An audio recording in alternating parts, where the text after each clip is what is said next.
Welcome back to the Room, Soul family. This is Season 2, Episode 21 of Max and Mello's Architects of Soul. And I'm Max Soul, your lead composer and chief engineer. And I'm Mello Soul, your head of operations and vocal specialist. Woo-hoo. We're back on the tracking floor to look into the arrangements, the studio sessions, and the creative masterminds behind the music that shapes our universe. Today, family, we're tracking a crew that didn't just play a groove. Nah, they engineered a timeless sonic catalog. We're looking at the mastermind behind the low-end pocket, Mr. Robert Kool Bell and his legendary band Kool The Gang. They are true architects of soul because they showed the world how to take raw, street-level jazz improvisation and scale it into an international multi-platinum stadium funk empire. Man, when upcoming artists look at the landscape of modern R&B, pop, and progressive soul today, Max, they are seeing a global crossover template that Kool the Gang completely designed. But the way Bobby Bell and his brother Ronald Khalees Bell developed their musical ears started way back with a serious jazz background split between Youngstown, Ohio, and Jersey City. That's right, Mello. So many times in the past episodes, we talk about how schooled some of these architects are. But not everybody's a prodigy or has the wherewithal to afford the instruments and the lessons or the discipline that it takes. And in this case, it highlights the ingenuity of wanting to learn an instrument and hearing that sound in your head. So before they ever touched a real horn or bass guitar, Robert and his brother Ronald were obsessed with rhythm. But being poor, the family couldn't afford instruments. So they started collecting old discarded house paint cans from the neighborhood, emptying them out and turning them upside down to use as makeshift percussion steel drums. The boys discovered that if you left varying amounts of dried paint stuck to the bottom of the cans, it altered the interior volume and the acoustic spacing. You mean the pitch? Yeah, I do. All right, so trying to be fancy here. All right, so they basically figured out how to tune them by ear. Mm-hmm. Robert recalled that they would carry these paint cans up to a hill outside a local Catholic school and just beat on them like bongo drums, watching the tones echo all the way down into the Ohio Valley below. But this love of tone and rhythm followed them to New York. And with a family dynamic grounded in absolute discipline, their father Bobby Bell Sr. and their uncle Tommy were professional boxers. When they moved the family to New York to train, they landed in an apartment complex that held a massive musical massive, unbelievable. This is a massive musical monopoly in reality. They were living right in the apartment complex with the high priest of bebop himself, Mr. Thelonious Monk. And if you don't know who Thelonious Monk is, you should check him out. Oh, my God. So Bobby Sr. and Monk became incredibly tight. And Monk actually became Robert Kool Bell's official godfather. That is amazing. Guest giants like Miles Davis would routinely drop by the complex just to talk shop and hang out with the family. Can you imagine that? Oh, yeah. Think about that ear training, soul fam. Having Monk and Miles bouncing off the apartment walls from the day you're born sets a ridiculous standard. I could only assume as such. Oh, yeah, of course. I'm sure between their curiosity about rhythm and tone and having Miles and Monk around only just made the fire burn brighter. So when the family eventually relocated to Jersey City in the early 1960s, that rhythm habit transitioned from a fun game to a literal shield. That's right, Mello. The streets they moved onto were incredibly tough. Robert explicitly stated in his interviews later on that playing music was an escape layout because it was a choice between getting caught up in the local street gang violence or pouring every ounce of their energy into a creative outlet.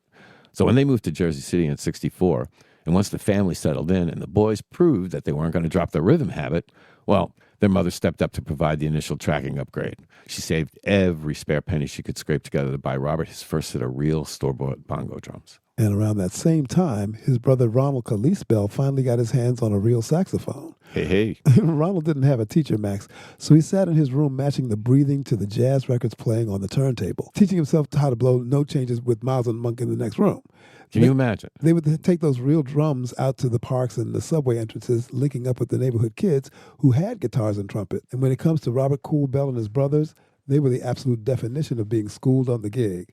They didn't have the luxury of formal academy training or private conservatory lessons. Their musicianship was forged entirely in the trenches of raw street survival, heavy observation, and trial by fire. A lot of trial by fire. Oh, yeah. Growing up in deep poverty between Ohio and Jersey City, there was no money for instruments, let alone music teachers. But their father, being a professional boxer, who, as we said, lived in the same apartment complex as Thelonious Monk and trained alongside Miles Davis in the gym. Quite a duo. Oh, yeah, Miles loved boxing, as did Monk. But this gave the boys an elite masterclass in observation. Yeah, but being around those two must have had their ears burning and their soul fire churning to learn those 12 tones. The way Robert Kool Bell actually transitioned to the bass guitar is also an amazing studio story too, Mello. So he was hanging out at his friend Robert Spike Mickens' house, and of course Spike would become the band's trumpeter, naturally. But they were just messing around with instruments. Robert didn't even play anything back then. But he noticed Spike's brother had a regular 6-string guitar sitting in the corner, so he picked it up And he found that he could effortlessly play the bass line to Herbie Mann's jazz hit, Coming Home Baby. It's a great song, using nothing but the low E string. And from this, they went on to form an instrumental jazz collective, which they ended up calling the Jazziacs. And they were completely self-taught. Ronald picked up the saxophone, figured out how to blow changes, trying to mimic Coltrane. And I guess with Miles and Monk around, why not? I mean, give me that horn, Ron. He's like, I got this. Right, quite a challenge, Max. It's also about this time that Bobby becomes cool.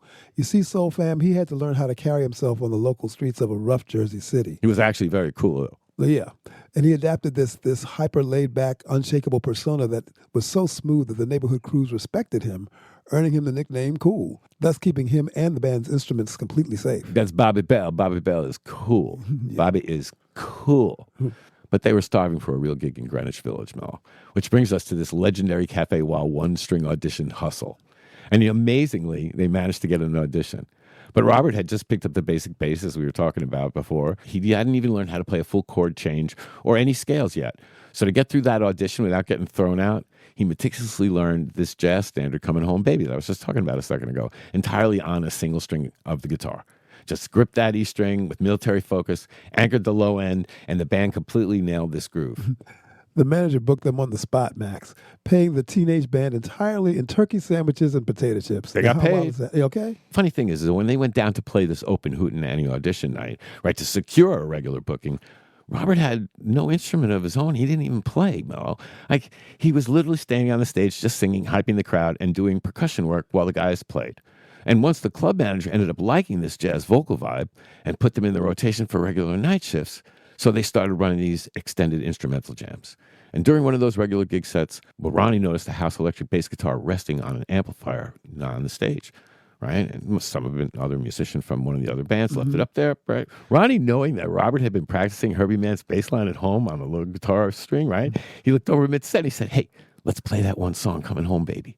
Go pick that fucker up.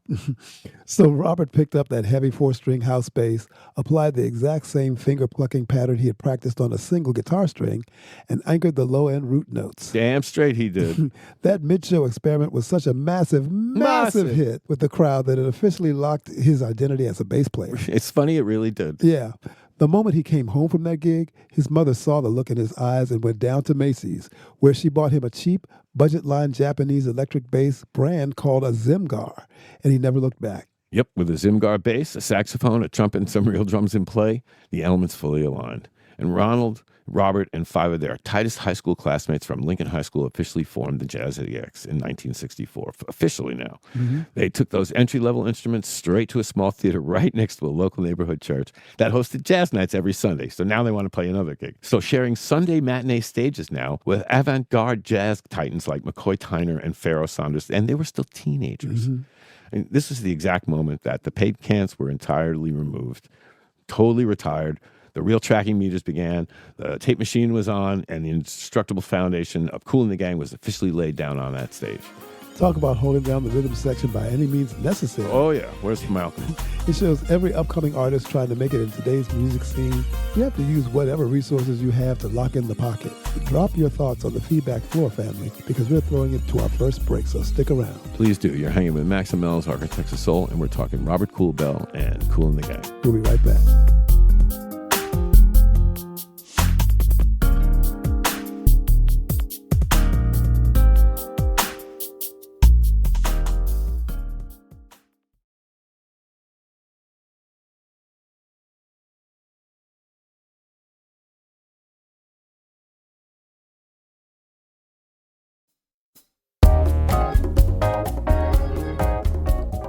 Welcome back to the Job Site Soul family.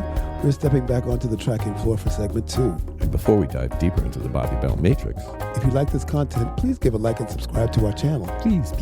And remember, there's a video version available on our YouTube page if you feel like watching instead of just listening.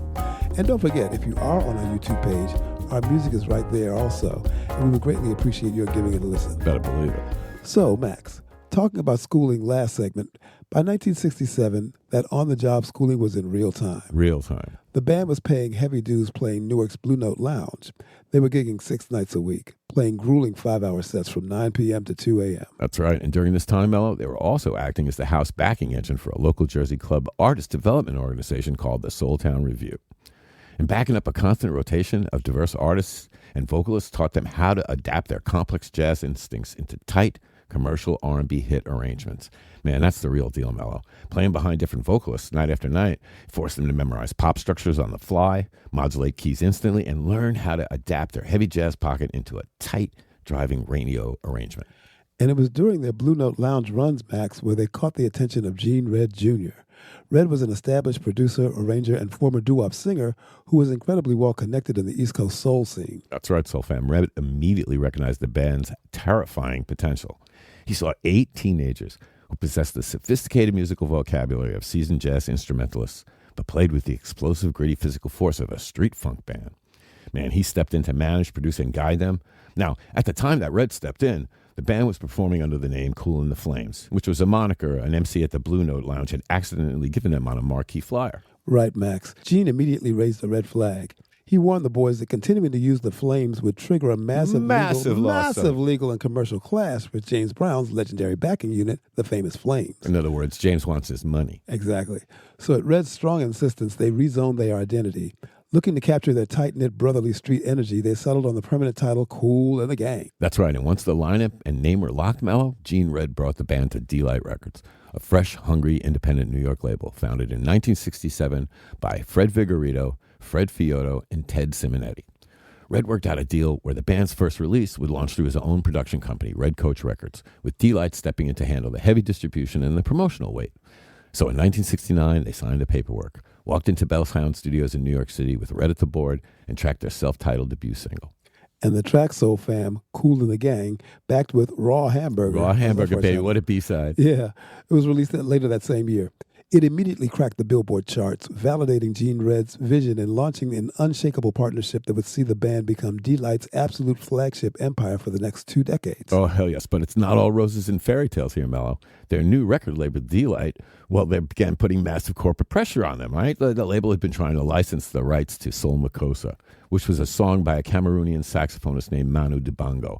And this song was blowing up the clubs. I mean, blowing it up. And anybody from the 60s would remember that Or song. even the 70s. Oh, yeah, without a doubt. And they wanted Kool and the Gang, right, to record a quick, cheap cover version of it.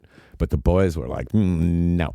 And they had too much pride in their own musicianship to just mimic someone else's hit. Man. Oh, hell no. So to prove to the label executives that they didn't need to ride anyone else's coattails, Ronald and Robert essentially said, we can build our own jungle music from scratch. Damn straight.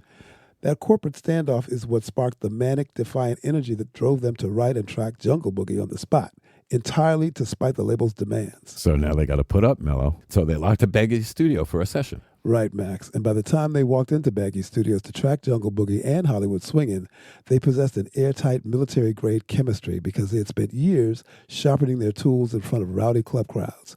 They didn't study the textbook. They wrote it on the stage. Yeah. So let's audit this 16-hour Baggy studio session, Soul Fam, because this is the ultimate masterclass in arrangement efficiency and raw studio chemistry. So by 1973, the band had redefined their sound from straight-ahead jazz to hard-nosed street funk.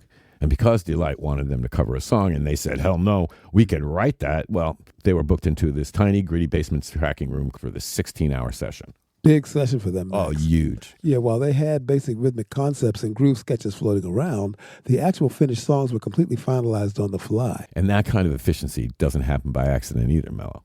They're absolutely airtight from years of constant touring. The session actually unfolded behind the scenes. As saxophonist Ronnie Bell later recalled, they literally made the songs up during the rehearsal session in the room, then immediately tracked them that same night. And because they were so intuitive as a unit, they didn't need weeks of pre-production. They would jam, Ronald or Robert would yell out an arrangement change, the band would lock it in, and the engineer would just roll the tape.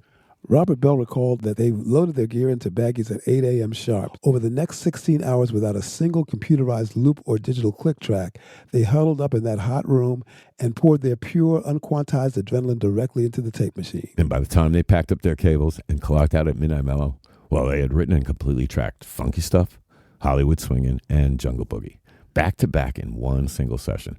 Robert laid down the low end with his Fender Precision bass, which he was playing now, walking out with 3 of the most historic hits in music history captured in a single day's tracking pass. That's some badass shit. Oh, yeah. And to give you an idea of how incredibly tight they were, Soul Fam, Jungle Boogie was captured in just one single take. They ran the instrumental groove once, nailed it perfectly, and then called it a day. Yeah, right, done. But the story gets even better because after they recorded the track, they felt it was missing like a unique sonic signature. And so they're listening to it, and Jungle Boogie's all right, the groove is heavy, but Ronald Bell is like, it's lacking some raw human element to act as the primary hook. You know, a unique sonic signature. And remember, Kool the Gang did not have a traditional lead singer in the room. No, and there sitting in the corner of the studio was Donald Boyce. An idea forms. Right. He was the band's roadie who normally spent his shifts setting up mic stands and running cables and handling the lighting rig. But Boyce was famous among the crew for goofing off behind the scenes and making these wild, deep, gravelly cartoon voices to make the band laugh. That's right, Soul Fam. Robert looked over at him and said, hey, set up a mic and let's go. So Donald stepped up to the mic, completely improvised those famous guttural grunts, pants, and scatting, and delivered the iconic growl of "Get down, get down." The first take was so ridiculously perfect that they kept it on the master tape. And when they went on tour, well, Boyce, he created his own problems because he'd literally have to run the board for the opening sets, run up on stage to scream his vocals for Jungle Boogie, and then run right back behind the console to finish what he was doing. Well, how about that for an iconic day on the tracking room floor? They completely walked away from a corporate cover song trap and walked out with 3 of the most sampled gold records in human history. Not even knowing how bad they killed it. Not even understanding until many years later. Right. And when you think about it, they pretty much had to, Mello, because remember, y'all, back in 73, there was no digital editing, no looping, no copy-pasting chorus sections. Man, if the drummer drifted or a horn player missed a note, they had to do an edit with a tape splice, which we talked about plenty of other times. There's a lot of shit to do. Or you have to record the whole goddamn thing again. Well, the fact that they walked out of Baggy Studio at midnight with Funky Stuff, Hollywood Swingin', and Jungle Boogie entirely written, arranged, and tracked in 16 hours, well, that's a testament to what happens when a band is truly schooled on the gig. They weren't just tight. They were operating as a single musical mind. 3 legendary classics now. Yeah, man. And look at the vocal arrangement they engineered on those tracks, Max. These songs were made long before they ever hired a traditional lead vocalist. Kool and the Gang acted as architects of the groove by utilizing that group vocal chanting method like Donald Boyce's idea. Exactly, Mel. Tracks like Jungle Boogie didn't have a structured verse or traditional melodic lead line. Just raw, primal, syncopated vocal shouts layered precisely over a heavy, driving rhythm that blew contemporaries completely away. They proved that the rhythm section itself could be the main hook. Badass. Yeah, but look at the warning on the commercial ledger that followed the late 70s, y'all. Well, what did come in the late 70s? Well, disco. Disco. And when the disco movement exploded, the band tried to adapt by overcomplicating their tracking sessions with these dense string arrangements and female vocalists on albums like The Force. Yeah, and so many artists did that during the disco years. And Robert later looked back on those files and admitted they got too fancy and over-creative. You think? Completely alienating their core audience by walking away from their raw, stripped-down foundation. And that is the massive lesson for modern independent creators working in a different, highly algorithmic music scene today, Mello. When you try to chase a temporary radio trend and sacrifice your signature sonic signature, well, the whole project buckles under the weight. You have to honor your core sound. So stick around, because up next, we're auditing a massive production shift that built their multi-platinum era. You're kicking it with Max and Mello's Architects of Soul, so stick around. We got more Kool on the burner. Bet. Be right back.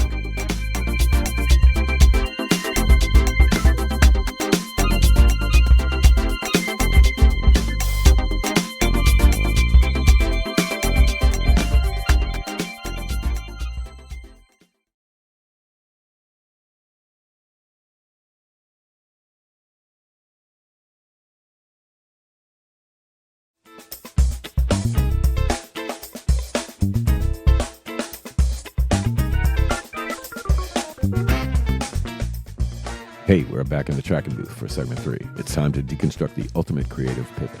Indeed, Max. By 1978, the band's metrics were in a serious decline. Yeah. Disco had taken over. With everything. Their previous 3 self-produced albums had stalled out, and their raw instrumental street funk wasn't charting. Robert Kool Bell recalled an in-store promotion where literally 0 fans showed up, and a young girl bluntly told him, "Kool the Gang, y'all are old hacks." Ain't that some shit? Well, that struck a fucking heavy note with him, didn't it? Oh, yeah. But it's around this time that legendary music promoter and Solar Records founder Dick Griffey, he pulled them aside and gave them some blunt, high-level advice. Hey, you guys need a dedicated lead singer, and you need a producer who can bring focus and keep you disciplined. Well, they were like, okay. So the band set up camp at House of Music Studios in New Jersey, Soul Fam, and they began hunting for a vocalist and tracking new ideas. While they were in their room working, Emir Deodato, the brilliant Brazilian keyboardist, composer, and arranger who had conquered the charts in 1973 with his massive jazz-funk crossover hit. Also sprach der Zarathustra. I knew you knew that one. I did. He was working in the studio right next door, Max, and the band already knew and respected his elite Brazilian jazz credentials. So when they crossed paths in the hallways, the connection was instant, Max. Just like most musicians. You meet another one and you got to talk to him. Well, they officially brought him in as their co-producer and arranger, hoping his jazz background would blend perfectly with their instrumental instincts. That's right, because everything happens for a reason. So now Kool the Gang originally thought hiring a jazz titan like Deodato meant they were going to make incredibly complex, fusion-heavy jazz funk tracks, so they needed a change. But Deodato, acting as a true master strategist, gave him an immediate reality check. They had just hired J.T. Taylor as their lead vocalist, and Deodato looked at the band and said, "Hey, listen, I know you guys love jazz. I love jazz. But you have a lead singer now, so you got to work and arrange around him." Well, geez, what the fuck, over, right? This could be actually good. As good as it was, Max, Deodato took their raw improvisations, cleaned up the clutter, and completely restructured their arrangements to make room for JT's vocal line. And make room they did, y'all, right? The first track they completed under this new system was Ladies' Night. When Ronnie Bell brought in the horns, Deodato arranged them to act as a call and response opening frame that ushered in the lead vocals rather than stepping all over them. And nothing proves Deodato's genius more than how he handled Celebration in 1980, though, Max. That's true. Ronnie Bell was thrilled because Deodato had hired a massive 20-piece orchestra to play all over the track. But when it came time to mix the final master, Ronald noticed that the orchestra was completely missing. Well, he was pissed. Furiously, he asked, "Why did you take out the orchestra?" Well, Deodato calmly pointed to the speakers and said, "Because that's not where the song is. The song is in that Michael Jackson-sounding guitar line. That is the hit." And you know what, Mello? Emir Deodato was 100% fucking right. Of course. By stripping away the symphonic clutter and emphasizing the tight syncopated rhythm section and vocal hooks, he helped them construct a #1 global anthem that still plays at every wedding and every sporting event on earth. It was the ultimate union of street school players and a classically trained maestro, proving that sometimes the best producers are the one who teach you what not to play. You hear that, Soul Family? Oh, yeah, man. That Deodato collaboration completely streamlined their frequency. Deodato looked at their arrangement layout, stripped away the raw, unpolished distortion, and engineered a sleek, sophisticated pop soul grid, y'all. He kicked some ass. Oh, yeah. Of course, there's a story of how these songs were written. The inspiration for their massive comeback smash Ladies' Night actually hit Robert while he was hanging out with his wife Deborah at Studio 54 in New York. Yes, as we all did at the time. He noticed clubs all over the country were offering free admission to women to drive weekend attendance. He marched straight back to the band's studio laboratory and told them he had the next hit blueprint. It's like, I got an idea, y'all. Exactly. Deodato polished that concept, stacking beautiful vocal harmonies and smooth horn lines into a global multi-platinum tower. Yeah, but they didn't stop there, Mello. They built the ultimate international freedom anthem with the Celebration. It really was amazing. Robert's brother Ronald actually birthed that track after a moment of deep gratitude at an award show. And Robert explicitly designed the arrangement to serve as a universal anthem of unity. And boy, was it a universal anthem of unity. It didn't just top the pop charts. It became a seriously historic cultural monument. It is 100% true, y'all. When the American hostages were released and welcomed home from Iran in 1981, global media networks used the soaring harmonies of Celebration as the official soundtrack for the entire world to heal to. Yellow ribbons and Celebration. Kool the Gang. Ain't that some shit? And let's just touch on the transformation of Get Down On It. Another massive global hit. I mean, it is one of the coolest examples of how stepping outside of your usual genre can completely unlock a track. And it all came down to a casual recommendation that led to a major groove breakthrough. So the story goes that in 1981, a close friend approached Ronnie Bell and said, "Hey, do you like reggae music?" And Ronnie replied, yeah, I like reggae, but I don't listen to it a whole lot. Well, this cat shook his head and told him, he said, "Let me give you some firm advice. You need to stop what you're doing and really listen to Bob Marley." Well, Max, Ronnie thought about it, and they decided on taking that suggestion to heart. So the brothers started absorbing Marley's legendary catalogs. What they picked up on wasn't just the message, it was the distinct syncopated spacing of the reggae rhythm section. In classic Jamaican reggae, the bass and drums lock into a heavy, hypnotic one-drop groove where the emphasis is placed on the third beat, leaving empty space where a traditional American funk line would normally be crowded with notes. That's right. This kept rolling around in Ronnie's head. So he worked out the song's rhythmic composition. But it took Bobby, our smooth Robert Kool Bell, to play and define the actual physical bass line on that track. Now, in the studio, the bass configuration was a collaborative effort. But make no mistake, the distinct low-end movement, that belongs entirely to Bobby's brain and his Fender bass. So Bobby laid down that main, deep, physical, electric bass groove. His signature space-conscious, in-the-pocket style is what gives the track its iconic danceable undercurrent. Right, Mello. And to give that track that extra early 80s club punch, Diodato added a bubbling synthesizer bass line to double and play call and response with Bobby's live bass. And Ronald, well, he co-wrote the song's chords, the arrangement, and brass lines and played the keyboard synths. So while Ronnie helped build the overall musical frame of the track around that reggae-inspired space, the physical bass performance, and that heavy lifting of anchoring that groove, that was 100% Bobby Bell doing what he does best. So Bobby starts plucking a syncopated offbeat reggae pattern in the tracking room. Sniggling, that you hear that little sound sniggling come out the room, bring you right in. And the moment he laid down that bass melody, y'all, J.T. Taylor's ears perked up in the studio. There it is. J.T. walked over and immediately started freestyling vocal harmonies right on top of that specific cadence, singing Get Down on It If You Really Want It. Well, Soul Fam, that band jumped in, locked down the pocket, and began tracking the song right on the spot. Another killer track done. Hell yes. Robert Kool Bell noted that while the song was born out of pure reggae feel, they consciously decided not to make it a literal straight-ahead reggae record. Right you are, Mello. Instead, they took that laid-back syncopated spacing they learned from Marley and fused it with Diodato's highly polished high-end early 80s pop funk.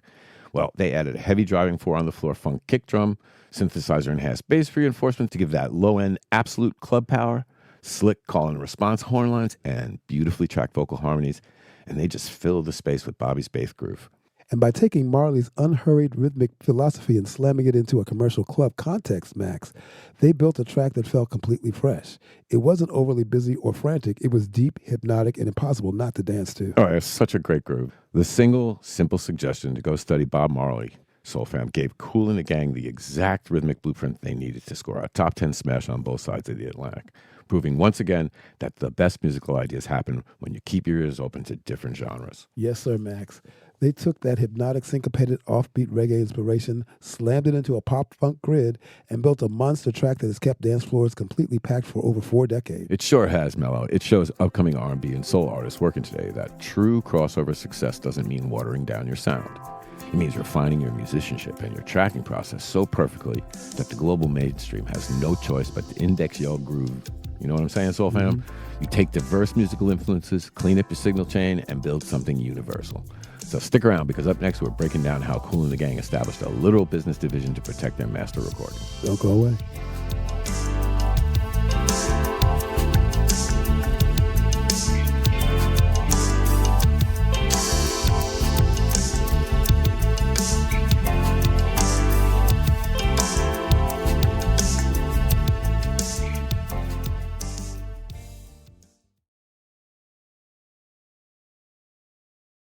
Thanks for tuning into Architects of Soul.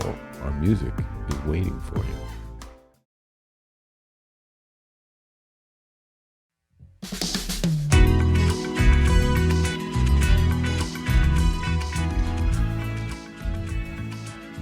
Welcome back to Architects of Soul.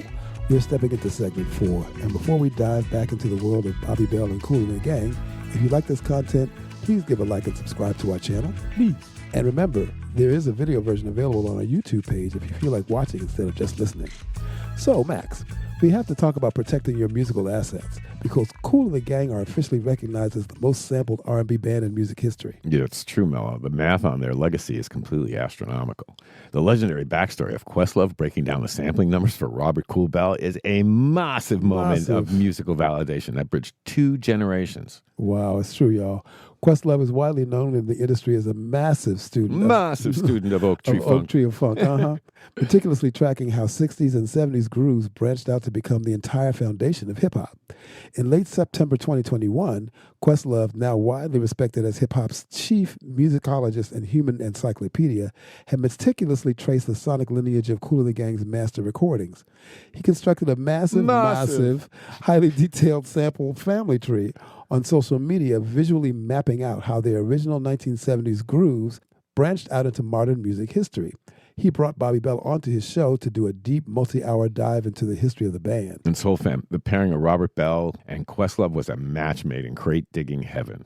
And this officially came together when Bobby sat down as the featured guest on the show. So his podcast, Questlove Supreme, if you haven't caught it, it's really good. Mm-hmm. So the chemistry between them is absolutely legendary. The moment Questlove dropped those staggering numbers on Bobby, it's a classic story of an old-school master meeting his biggest modern champion. Yeah, and during the tracking session of the podcast, Max, the conversation naturally drifted to how the hip-hop generation resurrected the band's catalog. Bobby and his bandmates always knew their records were popular source material, but they had never quantified the sheer scale of it. Yeah, well, Questlove sure did. Having audited the master list and databases, Mello, he looked right at Bobby and said, "Do you know you've been sampled 1,800 times?" Well, Bobby was completely stunned. Of course. He said, "What?" He looked back at Quest and said, "Quest, are you sure? 1,800 times?" Questlove said, "I'm assuring you that between the breaks, Mello, Bobby's bass line, the horn stabs, the vocal chants, their catalog has literally been woven into the fabric of hundreds of gold and platinum hip-hop records. And because they didn't have a lead singer, that's why." Right, yes, Max. The numbers Questlove laid out directly to Bobby Bell were completely staggering. He traced how Bobby's steady low-end pocket on tracks like Jungle Boogie and Hollywood Swinging served as the literal DNA for foundational records by NWA, A Tribe Called Quest, De La Soul, Nas, and countless others. That's right. Questlove explicitly dubbed Kool and the Gang America's first hip-hop band, Mello, with this title demonstrating that even before the genre technically existed, the band was structuring their music with the heavy syncopation and vocal chants that hip-hop would eventually adopt as standard practice. Well, seeing their life's work mapped out like a global network of roots and branches was some eye-opener. Mm-hmm. It showed the band that their influence wasn't just a nostalgic piece of history. Their raw material is still actively pacing the modern industry. And again, the same guys who started it took it all the way. How fucking cool is that, right? This recognition is a big part of why the band proudly embraces their crown as the most sampled R&B group in history. And during that pairing, y'all, Questlove broke down the exact reason why Kool and the Gang holds the crown. Sure did. He explained, as we did earlier in the show, that during their golden era of the early 1970s, the band didn't use a traditional lead singer. They relied on group chants and heavy, open, syncopated rhythm loops. And what is that, Mello? It's a sampler's dream. Oh, yeah. It's definitely a sampler's dream. And for a hip-hop producer or a rapper looking to write verses, those open instrumental pockets of bass, drums, and guitar were the perfect spacious canvas to build on. Hell yes, Mello. Their foundational grooves form the absolute DNA of hip-hop, anchoring masterpieces by A Tribe Called Quest, Nas, De La Soul, NWA, and even cinematic soundtracks like Pulp Fiction. Because the entire industry was constantly digging into their catalogs to sample their work, the band had to establish a literal sample patrol division within their business infrastructure to aggressively monitor their master recordings and protect their independent equity. And that historic conversation bridged the gap between the physical players who laid down the grooves in the 70s and the DJ generation who kept those master tapes spinning forever. And since that pairing, Bobby proudly carries the 1800 sample stat in his back pocket as a badge of honor whenever he talks about the band's global legacy. That is high-level business literacy, Soul Fam. It sure as hell is. They taught every modern artist that your catalog is your property, and you have to patrol your masters. Rigidly. Yeah, but look at how they balance that defensive business strategy with an incredible community mandate. At the peak of their multi-platinum arena tours in the 1980s, Robert Bell and J.T. Taylor launched a massive nationwide initiative called It's Cool to Stay in School. And it was. This wasn't just a corporate PR stunt, family.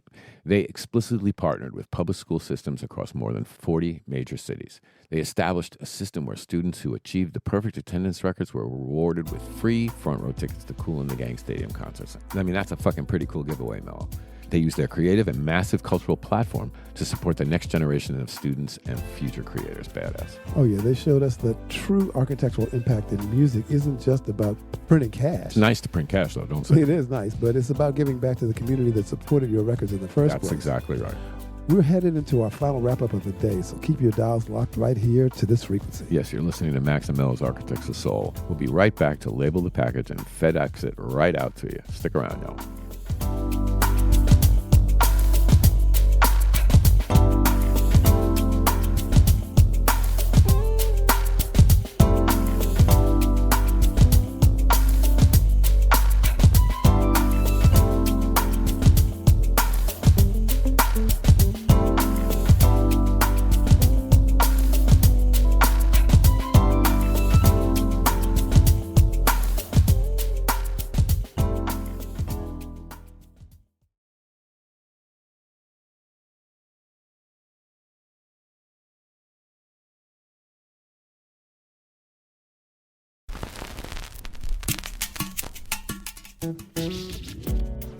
Hey, and we're back for the final inspection on today's track and floor for our deep dive into Bobby Bell and Kool the Gang.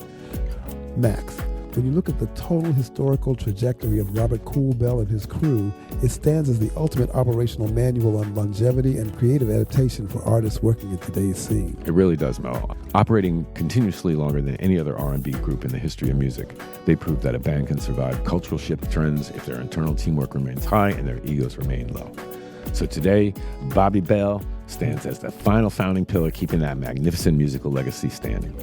That is right on the money, Max. From their recent induction into the Rock and Roll Hall of Fame to his original bass guitar being permanently enshrined inside the Smithsonian National Museum in Washington. I wonder if that was the Zimgar. Probably so, you know. It probably was. Their blueprint is completely indestructible. Their foundation remains completely untouched. And are we emphasizing this entire journey on the control room floor today, Max? We sure as fuck are. Because upcoming artists need to understand that if you build your house on an unshakable rhythmic foundation and protect your brand equity, your architecture will outlive the stadium itself. Oh, you know it, Mel. This is the final quality check for today. Follow that dream and learn your craft. Protect your sound, own your words and your voice, and always, always protect your master recordings. Right, y'all. Pack up your tools, protect your production team, and keep the teamwork high. That's right, because teamwork makes the dream work. And as always, we want to close with our final thought and our hope for all of us, our art, our craft, and our creations. Keep that soul fire burning, protect your sound, nurture your creativity, own your voice, and remember the lessons from the giants who came before. And yes, protect your masters and seek out wise mentors who can guide you on your journey. And until next we meet, peace and soul, y'all.